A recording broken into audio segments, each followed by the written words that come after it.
Today I'm going to talk to you about focusing on the problem, not the data.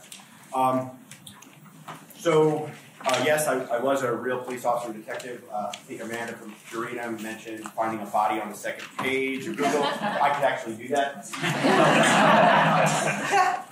So, years ago when I first became a police officer, I was on patrol. It was a beautiful day, not unlike today outside, with sunny blue skies. And not unlike any other day, I got a radio call to a house. I arrived at the house, beautiful big house, being homes and gardens, bright shiny floor, big grand piano. And I'm there to keep their peace for a breakup. And this is where I met Sandy for the first time. Sandy, blonde hair, blue eyes, all-American girl. And while she's packing up her stuff because her boyfriend wants her to leave the house, they're breaking up, going their separate ways. As she's packing up her stuff, she's telling me a little bit about her life story, which includes going to a top-tier MBA program. She works at a big bank, very successful career. By all accounts, everything is going for her. And I was struck by her bright eyes and how she seemed pretty vibrant, although sad that she was getting kicked out. And I left that day, and I didn't give it another thought. Until a few months later, I get a radio call to another house. And by contrast, I walk up to this house. It's dirty. There's fast food bags everywhere. And the call was an overdose this time. And as the ambulance gets there and they're taking the guy who had overdosed out, I notice Sandy sitting in the house. This time, she's not as vibrant, and she's clearly embarrassed to see me. And she averts her gaze.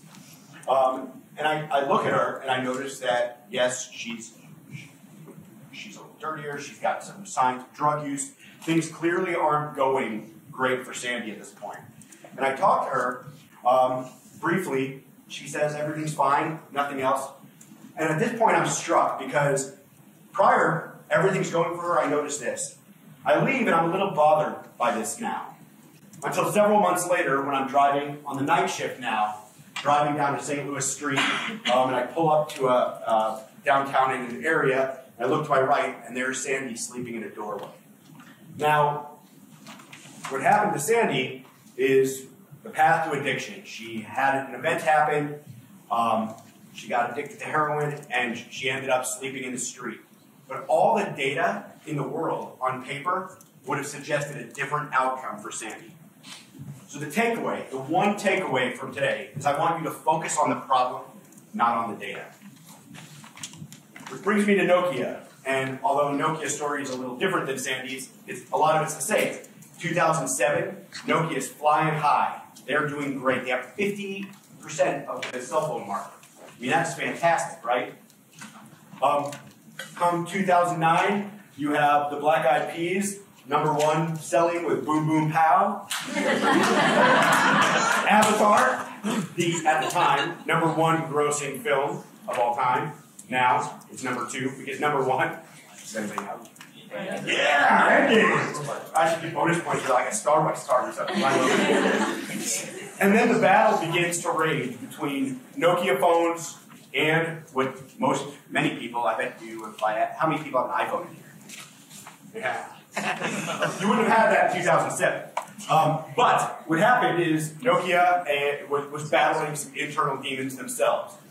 And there was an ethnographer named Tricia Wang. She went to China in 2009, and she noticed some signals suggesting that the cell phone market was going to change. See, prior to that time, I mean, if you look back in the history of cell phones, they started like this. They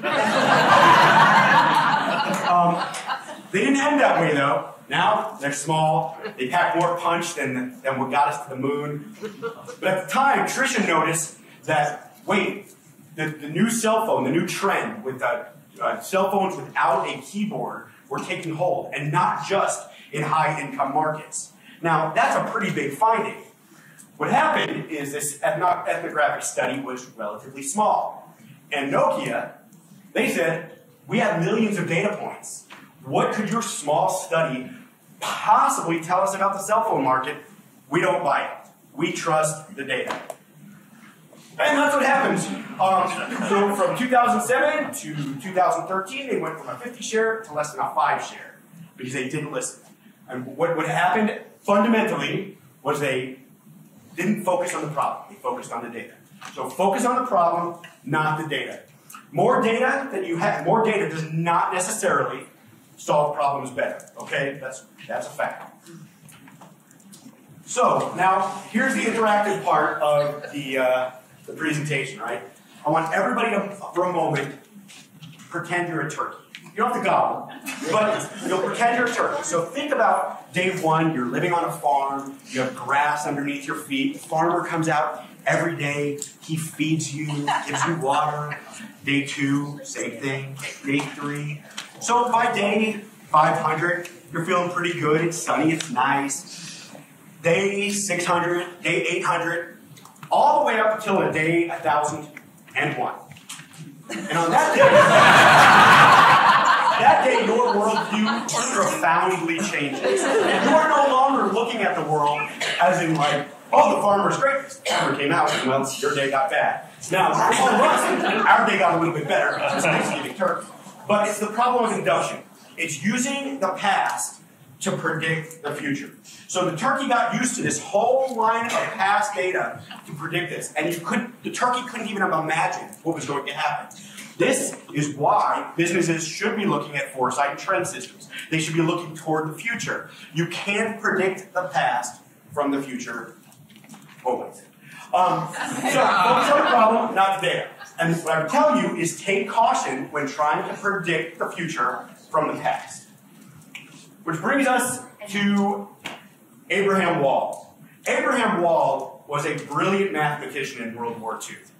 Now, our troops were going out, fighting this war, flying bombers over to Europe, and bombing the Germans. And what was happening is planes were getting shot up, destroyed, we were having all sorts of problems. So they asked Abraham Wald, they said, hey, we need some help. We want you to tell us how to better equip our planes so that, that they're safer for the people flying them. So we're going to give you this data. We're going to give you a data set, and we want you to tell us. The data is going to tell you what to do. We just need you, because you're a statistician, you're going to tell us from these data points what we should do with the planes. So I give them this. And as you can see, this is where the plane is being shot up, right? So they were like, hey, thank you for showing us this. Now we can kind of see where this is. We'll just armor where all the bullet points are. That's what the data tells us to do. Armor the planes where the bullet holes are. And Abraham said, wait a second. What is this data from? And they're like, well, it's the planes that came back, like the dogs. So Abraham says, wait a second. These are the planes that made it back. Maybe we should armor everything else, like the engines, the window, for the planes that didn't come back. And that is exactly what they did. And so he had a profound impact. So again, he focused on the problem. Abraham Wald focused on the problem. So this brings me to an interesting thought as I think about data, and it's the haystack dilemma. What we think, not we, because we've just been through half the presentation and we're already like, yeah, data bad. But data rarely helps you identify the needle in the haystack. What it does is it helps you surface more needles, right? Okay, so you're going to look for like correlations between data, and I'm here to tell you, I can help you find some correlations in data. So the larger number of variables, the larger number of spurious correlations. Now, I don't expect you just to believe me, so I'm going to present you some evidence. I'm a detective after all, right? So U.S. spending on space, science and technology, and suicides by human strangulation and suffocation. I say, stop spending on science. Let's do it. The data says it. And don't get, like, if this is from, like, the U.S. Office of Management and Budget, the Centers of Disease Control, I think those are pretty reputable sources. And look at the correlations, like 99%. Done. We've got. Somebody tweet Trump. I work at Twitter. Do that mention me. Wait a second. I have some concerns about Maine also. Divorce rate in Maine. The correlation is a margin. So what we need to do, guys, we're problem solving here. We need to stop eating margarine because we're causing divorces. Or maybe that took it a step too far because causation doesn't equal correlation. But the point I'm trying to make here is that we can find spurious correlations in anything, right? Okay? So sometimes small data will beat big data and reach conclusions faster, more reliably, and at lower cost. So again, focus on the problem, not the data. And the takeaway from that, because I think it's lighthearted and fun, is that data doesn't make decisions. You make decisions. People make decisions. And now I can give you the tools, and data can give you some information to make decisions, but generally what happens is that we go out there, we collect data, we collect data, we collect data, and we get so fixated on collecting data that we forget what the data is actually for to begin with. So I'm going to help you, because I was a detective, I'm going to teach you some skills that you can use to better think like a detective and use some of these problem-solving skills on your own. So thinking like a detective, if anybody is familiar with probability theory or Bayes' theorem or theory and those things, that's the way detectives look at the world, okay? We take a look at an old belief, prior odds. We look at some new evidence, and then that will either update our belief based upon that evidence, whether it's good, bad, or indifferent. And so we might come to a conclusion at one point, like margarine causes divorces in Maine, and then we'll look at other evidence and say, well, that's not true. Those things are happening. Like we all agree that that doesn't happen. We'll look at that and we'll say, wait, there's other evidence. There's other factors there that don't happen. We're not going to just take the data blindly. We're thinking about the other things that could happen that cause that. So what I'm suggesting to you is Bayesian agility is the ability to modify the probability of a hypothesis based on evidence that you're getting. And that evidence could be in data. So we just heard about panel sampling, which I think is, or panels, and some of the pitfalls and the worries with that. That is new evidence. So now, when you're going out and you're doing things, you have to factor that into your calculus. Now, it sounds way more complicated than what it is. And I'm going to explain how this works or will work for you in the future. And I'll even give you some homework that you can take, although nobody wants homework. So, as you know, I became a detective. And one of the things that drove me to being a detective was the show NYPD Blue. And in that show, there was a detective named Andy Sipowicz, and he had a son who became a police officer after him. And Andy was sitting in a car with his son one day saying, okay, young Andy, I'm going to tell you what it takes to be a police officer, and this is what happened. I was sitting, when I was young, a younger police officer like you, in a car, and it's looking down a dark alley with a partner of mine. And it's New York, kind of in the gangster era, you know, like there's maybe not the 30s, but you know, the gangster era of doesn't matter.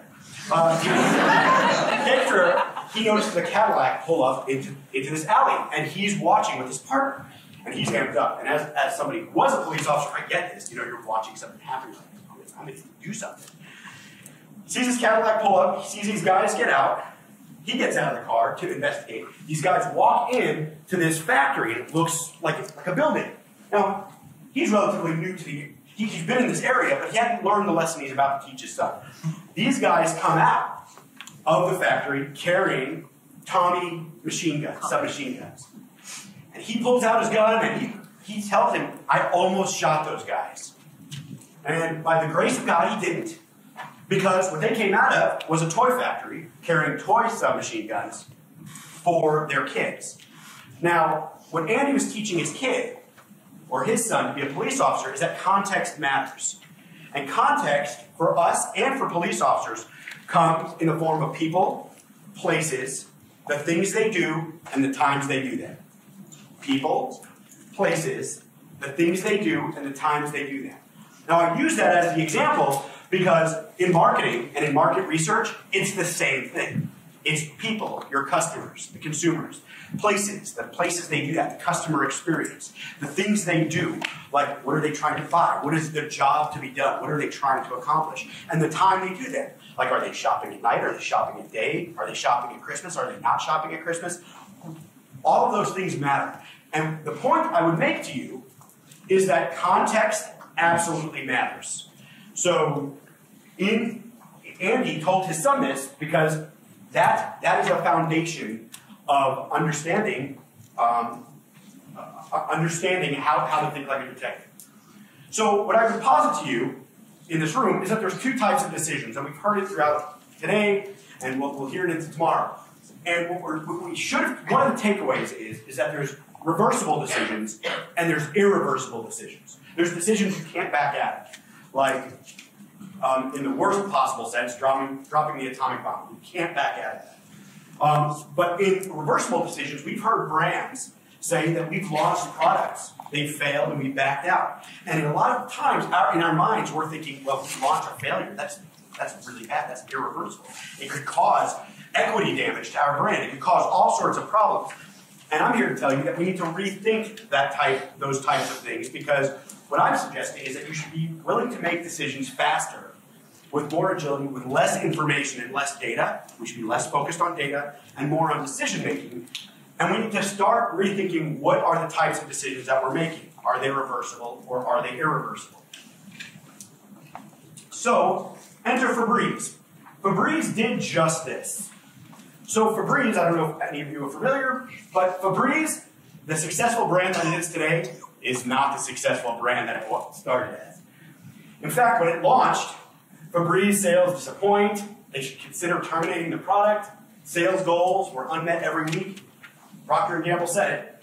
What happened is, this scientist, how he came up with Febreze, he's a smoker, right? So he's in the lab one day, he's tooling around with this new spray, this odorless spray. He sprays himself, goes home, his wife goes, "Did you quit smoking?" He said, "No." And she's like, "I don't smell it." So he goes back. They think they're gonna hit it out of the park. So as they start developing this, they develop all these marketing plans, they've got all these great ideas. They launch it out into the world, and that is what they heard. So what they could have done is said, well, you know what? This is bad. Let's just tank it and be done. But they didn't. They did what people in this room would do. They were like, we need to figure out why this is happening. Like, what happened? So they went and they did some interviews in Arizona. And they met this woman. She had 9 cats. So I don't know if anybody's familiar with 9 cat smell. That's legit. Okay. So the researchers get to the house and they go up to the door and they can smell it as they're getting to the door. And one of the story goes, one of the researchers opens the door, crosses the threshold, and he actually got gagged. They get inside and they say, "Hey, what do you do about this cat smell? You know?" And she's like, "It's not a problem."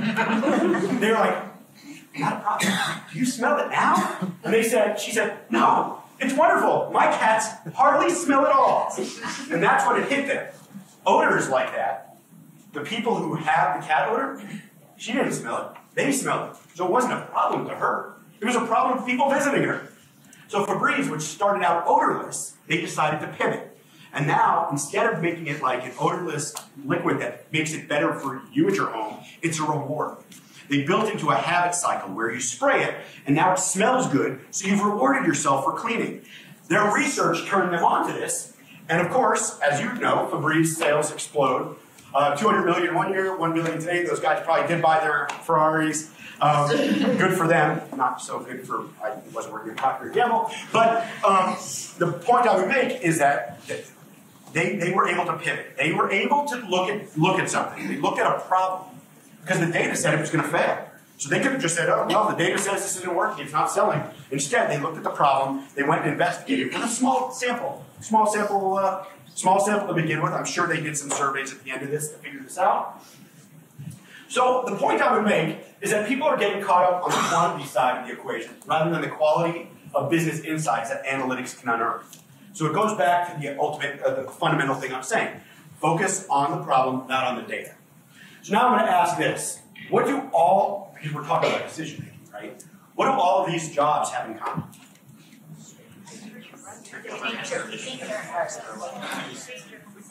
Saving people danger. Okay. So I'm going to break it. What's that? Life or death decisions. That's right. I love that. So check this out. A firefighter gets to a fire. Does he say, "Okay, I got here. I'm going to do a cost-benefit analysis of how to break this down. Police officers, like I've been in several legitimately life-threatening scenarios in my life. I can tell you that I didn't go there and be like, okay, should I draw my gun here? The pros of that are that saved my life. No. Fighter pilots, they don't have a lot of time to think about stuff.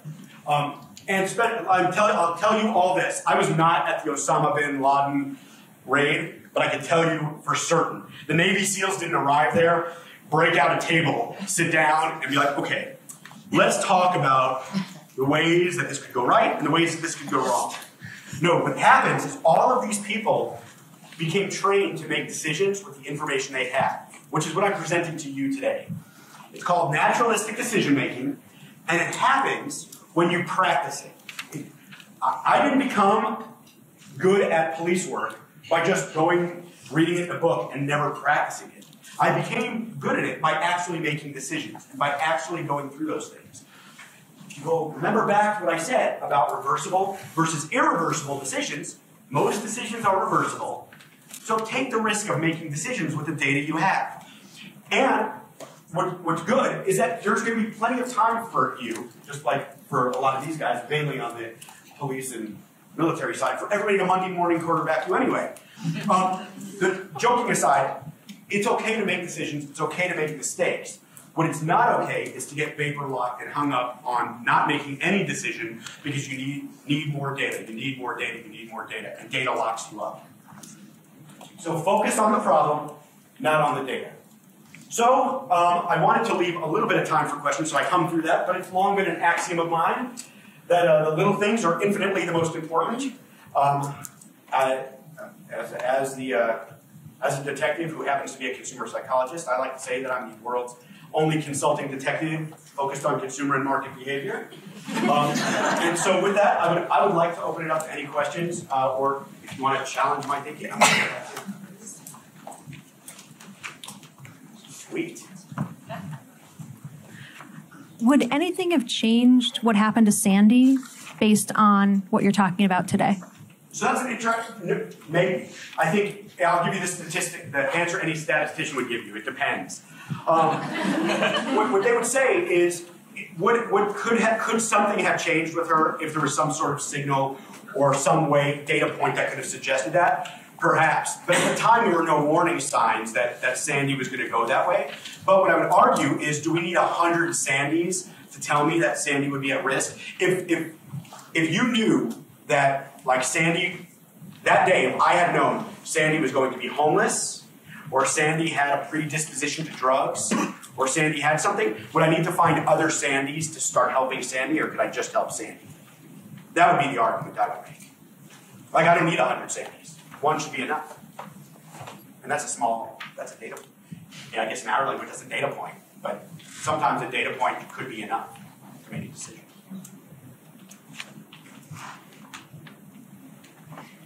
When you're advising people on your perspective, how do you balance making decisions, looking at data, doing not to do too much? That's right. So the question is, when I'm advising people on when to make decisions and when to keep collecting data, how much is enough? And so, again, the statistician's answer, it depends.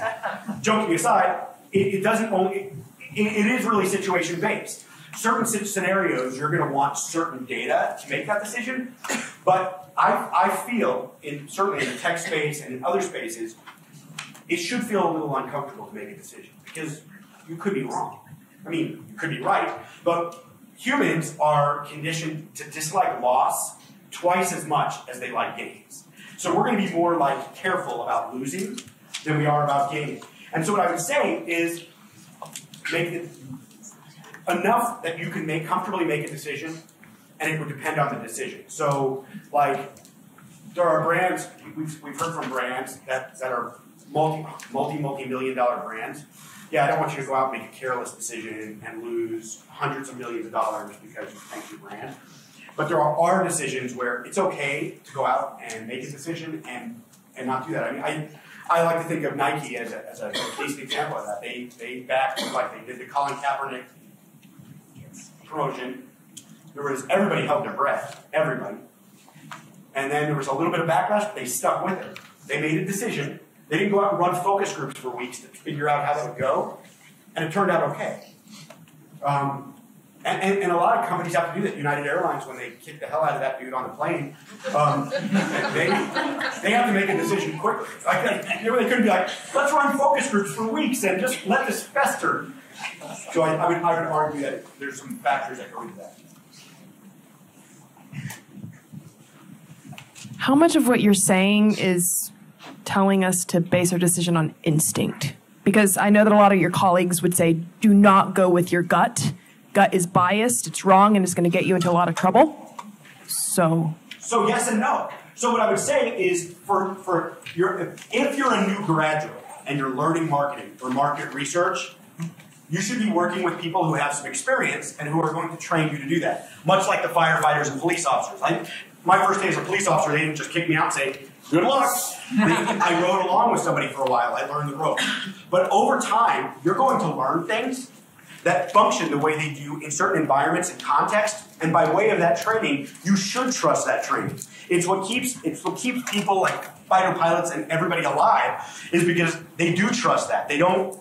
That is right. And the fundamental thing in today's world is context changes so fast. Like 50 years ago, they didn't have the power this has, and they landed on the moon without it. Now we have something like this, and what is it going to look like in 50 years or in 6 months? We don't know. But there are some of the things, the tools that you have will help you make those decisions. And I think it's making the decision that is the challenge. It's like being empowered to say, okay, it's okay if you're wrong. Make a decision based upon the data you have. Because I would also argue this. Indecision is also a decision. I have a question. How are you applying your conceptual thinking for Twitter and like all the recent news with closing of the accounts? Like, did you come in and kind of look at things statistically, and like, how does that apply to your work at Twitter is my question. So, in fairness, I don't work on the side of Twitter that has anything to do with accounts. I work on the developer and enterprise solutions business. So I work in our data business. I help understand data use cases, how academics use Twitter data to study the world, and how developers use it to build things. But I would argue that and this is me, not Twitter speaking. Let me be very, very clear. I would argue that what they're doing is doing that. Let's use an example in the recent news. We're not accepting money for political ads. Like, that was a decision they made, and I can tell you definitively, we didn't run that through focus groups. We didn't run that through surveys. That was a decision that Jack made, or staff made, or somebody way above my pay grade made. But they made that. And so I would also say that they make those decisions. Sometimes they don't go well. Like, sometimes they have to back out of them. But I think that today's economy, people understand that. Like, I think they understand a mistake, or they understand when companies own something like that. And so I think Twitter's no different. And they will take a stand and do what they think is right, even if it goes against what other companies, social media companies are doing, or what other businesses are doing. So how, as researchers, sometimes ones that aren't making that kind of a decision, if you're focusing on the problem, not the data, how do we maintain value as the researcher who often is the one who, sometimes our value is viewed as the ones who find the data? I love that question. So how do you find, because I would argue that researchers, our job, the job to be done as a researcher, isn't just to surface data. A company could do that. I mean, they could surface data all day long. The value that you bring as a researcher is making sense of the data.